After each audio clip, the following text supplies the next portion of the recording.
শুনবে না কেউ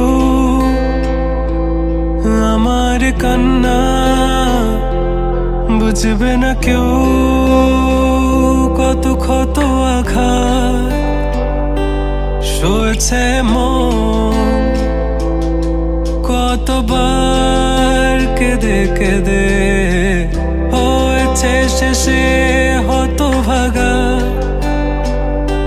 শুরু থেকে আমি একা হেঁটে চলেছি দিশেহারা।